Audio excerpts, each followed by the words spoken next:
I'm John Schrott, and this is On the Spot. Today we're going to talk with one of my partners, Joel Bernard, who really has embraced the issue of the health, safety, and welfare component of architectural practice and is the expert in the office when it relates to code issues. What we want to talk, Joel, today about is the change in accessibility standards. There's been a big shift in how we have to design to make sure everything we design is accessible, correct? Correct. And maybe you can explain some of the major differences that have occurred in the new codes. So one of the biggest changes has actually come through the mobility scooter industry, as a matter of fact. So the fact that we now have more battery-powered, accessible options for Americans in this case, because this is in the US, the mobility scooters are terrific, but they still require a little bit more space than we've had for people to move in between double sets of doors, navigate going around in toilet rooms, and being able to make the most out of the public space.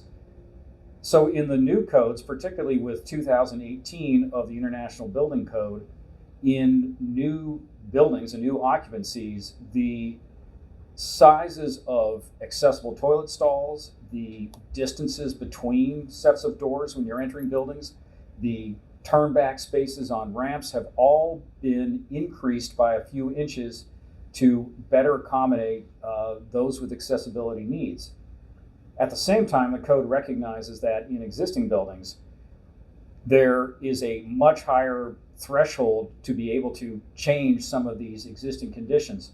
So the code allows existing buildings to use the old dimensional standards, but again, if possible, designers are asked to try to accommodate the new standards even in the existing buildings. So if you're renovating a floor, is that floor grandfathered in terms of accessibility standards, or would new toilet rooms need to meet the larger turning radii?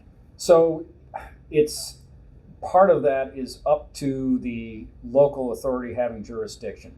The AHJs will usually allow if it's an existing floor plate and you're reusing some of the plumbing stacks and plumbing fixtures, then you're allowed to maintain the old dimensions from the prior code. If you're ripping everything out and you're starting from scratch, including new toilet stacks, then the designers should use the new standard and the larger sizes.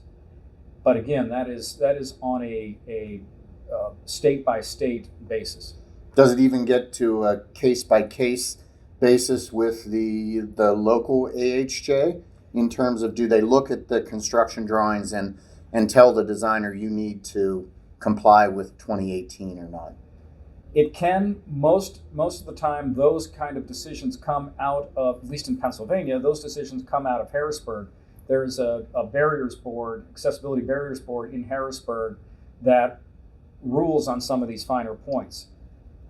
Right now, I can't say precisely what level of renovation they would say you have to go to all the new standards and what level of renovation you can maintain the old ones. But as a general rule, in an existing building, you can stick with the old standards, even with a fairly heavy renovation, even with a floor gut. So do you foresee in the future any additional changes coming forward on accessibility standards? I would expect that this is going to be a continuing and ongoing evolution in the way that we handle helping Americans with different mobility issues. And this is going beyond just those who may need to use a wheelchair. It will go to those with vision and acoustic acuity issues. And we are going to see more and more accommodation being needed for the public.